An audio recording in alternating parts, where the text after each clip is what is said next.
What's up, y'all? Chris Lotus here. I hope you're doing all right. And the second Street Fighter 6 closed beta test has recently come to a close. And of course, as you can see by the title, I want to give my thoughts and first impressions of it because though this was the second closed beta, this was the first time I've actually got a hands-on experience with Street Fighter 6. I haven't been to any special events where Street Fighter 6 was there or was even in the first beta, none of that stuff. This was the first time that I actually got a chance to try out the game. I know I'm already jumping to my thesis on the whole entire thing pretty quickly, but overall, from start to finish, I thoroughly enjoyed this game. I'm really doing this particular video on the fly. I don't have notes or anything, so let me just start from the top. The creation mode, where you make your avatar. Honestly, I feel like I had a little too much fun with that particular part of the beta. And more than likely I'll have a clip of my avatar running around in the arcade or whatever, but I say that to say that I didn't have too much fun in the sense that I contributed to the barrage of cursed characters people made. Oh my god. I had seen some clips and pictures from like the first beta of the stuff that people were making, but to walk around in some of these lobbies and they're just here and there around the square, it was just I can't even finish a sentence. That's just how goofy it was. Like, I don't hate it or anything because of that. I honestly just feel like in a ways it's one, people just being people, like, you know, being weird or whatever. And two, almost in a ways kind of testing the links. Like, how crazy can you get with creating a character? The only way that I'd really have an issue with that is if for some reason someone's cursed avatar messed up, like queuing up or whatever. I do wonder, now that I think about it, how much will like people with the oversized floating headphones and oversized floating whatever the hell, like I wonder how much that might kind of screw around with people when they are able to fight, I guess, other avatars in the World Tour mode, because if I'm not mistaken, that was a thing, but we'll see. But yeah, overall, just the sheer amount of detail that you can go into when creating a character, and the fact that you have even more of an incentive to play matches and do stuff in the game to get currency so you can buy more drip for your character. It's a really good look, so job well done on that, Capcom. Job well done. The lobbies though. Oh, the lobbies. It is very fascinating to me how there is so many things to do in a fighting game lobby. Like, that's crazy. Like, of course you go there, you queue up for matches, you meet up with your friends and you play or whatnot. But of course they had the arcade booths there where you could play some classic stuff. They have, of course, the little DJ booth. I know it wasn't available in the beta, but I'm pretty sure that was a thing from like one of the trailers. And then also, you could I actually did not catch on to this until I just walked around the lobby and just looked at stuff, but you can even sit down like towards the front where the big screen is, which I'm guessing is going to be kind of like a full-on spectator mode for, I guess, online events, like more than likely tournaments, obviously. It's pretty cool to have a spectator mode where I guess it's just simple as walking in there and sitting down. Like, it feels like more realistic.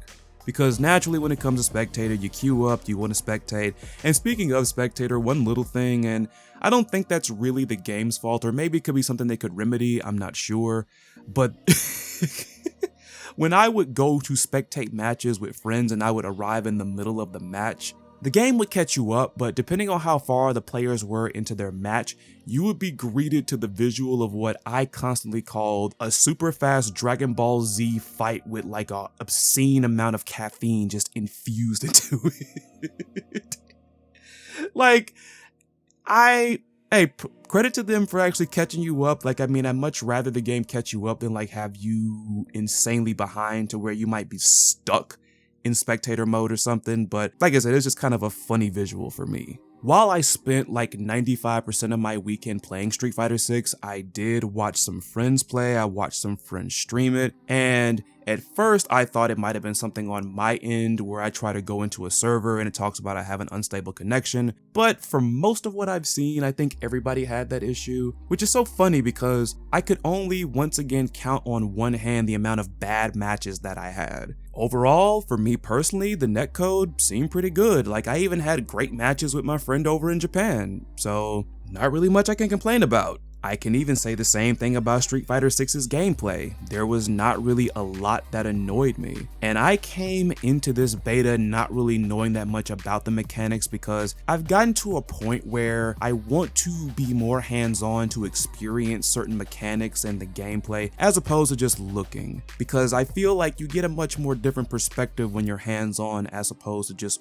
watching. And seeing one thing that I just so happened to figure out, I'm glad I have this approach, because coming into this game with the drive impact mechanic, I heard so many people comparing it to the Soul Calibur 6 reversal edges, and for one, I get the comparison, but two, there is a big difference that matters a lot to me, and that is the fact that you can blow up drive impacts with a throw. Not so much with the reversal edges. Those beat throws as well, which is why I really hated that mechanic. Unless they changed it, I don't know. I fell off of Soul Calibur 6 pretty fast. But yeah, drive impacts I think will be something that more people will get used to over time, especially seeing that people love to use them in the corner for obvious reasons. They make being cornered all the more frightening. But yeah, I personally don't have that many reservations about this mechanic. Again, it's gonna be something that if people are gonna start treating it like a panic button, they're gonna be in for a bad time because like I said, you can blow them up with throws, someone could react with one of their own and just knock you back, and on top of that, the stamina system will definitely make you think twice about doing it. And for some reason, this stamina system is a little bit of a breath of fresh air. It's like your meter is tied to that as opposed to like your super meter. I think that was a nice touch, I really do. It incentivizes the player to be more careful and mindful when they make decisions. The only real complaint that I have about the beta is just the character selection. And that's not to say that the selection of characters there were bad or boring or anything. It's just that I guess when it comes to being used to other betas, usually when there's like a second beta of sorts with a fighting game, they'll add one character that might have been recently revealed, maybe more than one. And I know of course it's kind of catching everybody up to speed, but last time I checked this was the same characters that were in the first beta. Call me biased, I'm not gonna shy away from that because I have been very vocal about that when talking about Street Fighter 6. I am more invested in the new characters than some of the returning characters. But hey, I'm fairly confident that there weren't an overwhelming amount of people that were mad about this particular thing. You had people that were in the first beta that were happy to get a buy automatically into the second one. And then you have people like me that were just happy to finally get their hands on the game. Even though I would have wished for there to be more new characters available, I still had fun, and the funny thing about it, there was a little bit of a twist. So let me start from the beginning. So, when I had first gotten the email that I had been invited to try the beta, I had immediately looked up what characters were going to be in it. And from what I saw, it was basically the same exact characters, but I know a couple of them got some tweaks and some changes to their movesets or whatnot. And right off the bat, I only really saw 3 characters that I was interested in trying: Kimberly, Jamie, and Juri. Juri, I mentioned before, is like one of the few returning characters that I was somewhat interested in. What happened in reality was I only really played 2 of those characters. And more than likely, I'm gonna be putting like random footage here of me playing with friends and whoever else then, but most of this is probably gonna feature a character that I didn't name, and that is Luke.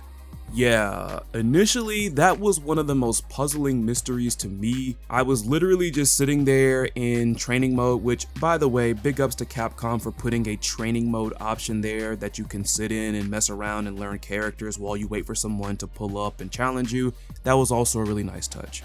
The first 2 days of the beta, I had played nothing but Kimberly, who was really fun by the way, and I really did want to try to branch out a little bit. I did try Jamie and he's pretty cool, it's just that when I played him a few times it wasn't really working out. Maybe I'll try him later down the line when the game comes out, or if there's another beta, I really hope there is. But anyways, I never got around to playing Juri. For some reason, I'm thinking, let me try Luke. And I found myself just genuinely enjoying Luke. The biggest puzzling mystery to me was, why am I having so much fun with this character, but yet he didn't draw me back to the game he debuted in, Street Fighter V? And the answer, of course, was right there in front of me. It's just the fact that Street Fighter 6 to me is just a better game than 5. I'm fairly confident I mentioned this before because there is a video of me reacting to Luke's reveal, even though I wasn't really playing Street Fighter 5 around that time. And I said it before, I didn't like his Street Fighter 5 design, but his playstyle is actually pretty dope. I think I like his look better in 6, honestly. Yeah, people gonna talk about the Popeye arms, but he's always had those. But yeah, even though I found his Street Fighter V design to be overall bleh, I can't just blame it on the design. I just enjoyed Street Fighter 6 as a game overall than 5. I enjoy it more than 4, honestly. And it's not going to be hard for me to say this, but I personally like Street Fighter 6 even more than Third Strike. And it's easy for me to say that because Third Strike is not even really my favorite Street Fighter. That would be Alpha 3. But yeah, Lukey Boy surprised me with how fun he was to play, honestly. I did not think I would be saying that I enjoyed playing Luke more than any other character in this game. And like I said, Kimberly was really fun as well. Doing like her various shenanigans and mix-ups is always really fun and satisfying. The hype and energy and gusto she has is just infectious. If I had not randomly just thought to play Luke just for the hell of it, I probably would have named her as my favorite character in this build of the beta. Also, another character I kinda sorta changed my mind on was Chun-Li. I didn't really play any matches with Chun-Li, but I had heard people talking about her being the hardest character to play in this beta, seeing that she became a stance character, and yeah, I could see a character like her being a little bit intimidating for somebody who's not hip to playing stance characters, or somebody that is very new. It wasn't that difficult for me at first personally, but at the same time, I'm not quite used to someone being a charge character and a stance character. But when I was figuring stuff out with her, like noticing that the stances are special cancelable, the moves that you can do from the stance are special and super cancelable, some of them I'm thinking I might have a couple of them mixed up, I could actually see myself playing some Chun down the line. I like to play characters that are challenging. This is why I can't stand when people say certain characters shouldn't come back to fighting games because they're too tough to play and no one plays them. You need some challenging characters on your roster. You need at least one in my opinion. But yeah, that's really all I gotta say in terms of like characters and about the beta overall. Like I said, I would have loved to have some of the other new recently revealed characters be included, but at the same time, I can totally understand they're probably still being worked on. And I'm pretty sure a beta probably wouldn't be fun if like there was a buggy, broken character just steamrolling everybody. So here's to hoping there's a third beta where everybody can finally get a chance to play. Because we had 2 closed betas, you gotta give at least one open beta for everyone. And at least around that time, I'm pretty sure they'll have some newer characters that we can try out, if they decide to go down that route. We shall see. But yeah, overall, my final grade for the Street Fighter 6 second open beta test is an A. Overall, pretty solid. Not really a lot of complaints from me personally. That's pretty much it. Keep at it, Capcom. You really surprised me. You're doing phenomenal. What more can I say? But that's all I got for this one. Let me know if you made it into the beta, and if you did, what did you think about it? How would you grade it? And until next time, I am Chris Lotus, signing off. You all take care of yourselves, be safe out there, be cool to each other. See ya.